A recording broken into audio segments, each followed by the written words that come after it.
Hey y'all. So this is something that I've like said in the comments and I've talked to some people about in the comments, but haven't done like a specific video on it. And this is like how you feel after getting diagnosed with lupus or any other really like chronic illness that doesn't have a cure or it's gonna be lifelong. So pretty much like when I finally got like the yes, you have lupus from my rheumatologist, I felt like this overwhelming sense of relief at first.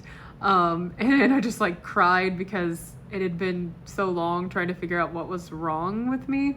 But then like quickly followed after by like the 7 stages of grief kind of. And almost a year later, and I still feel like I'm going through the stages. So pretty much like first stage is that like shock disbelief, and like I'm gonna say like this is also the category where it's like relief shock disbelief all at once, and then followed by denial. So I constantly like go back to this denial phase of like, no, I don't really have lupus, like it's not it's not gonna be forever, I'm not gonna feel like this forever. And I'm still trying to work through that, honestly. Anger is the third stage. Again, I also get angry sometimes. Yeah, like once a week. I get mad about the situation.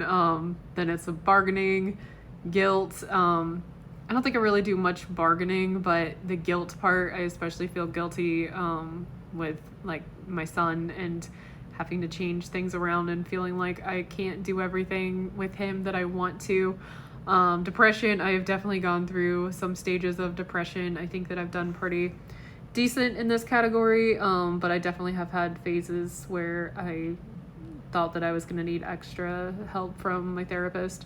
And then the 7th stage is acceptance, which I'm like sometimes there and sometimes not, and I just still keep cycling through these these phases, and I don't know when or if it will stop because it's lifelong and something that I have to just deal with. And I'm working on the acceptance piece with my therapist, but it's like you feel this relief and then you're like, and now what? And then you go through like the cycles of trying to figure out what medication is going to work for you to feel the most normal, even though you just don't ever like go back to feeling totally normal like you did pre-illness. So it's kind of like this back and forth, or this dance between all of these stages of grief that you go through when you get diagnosed with a chronic illness.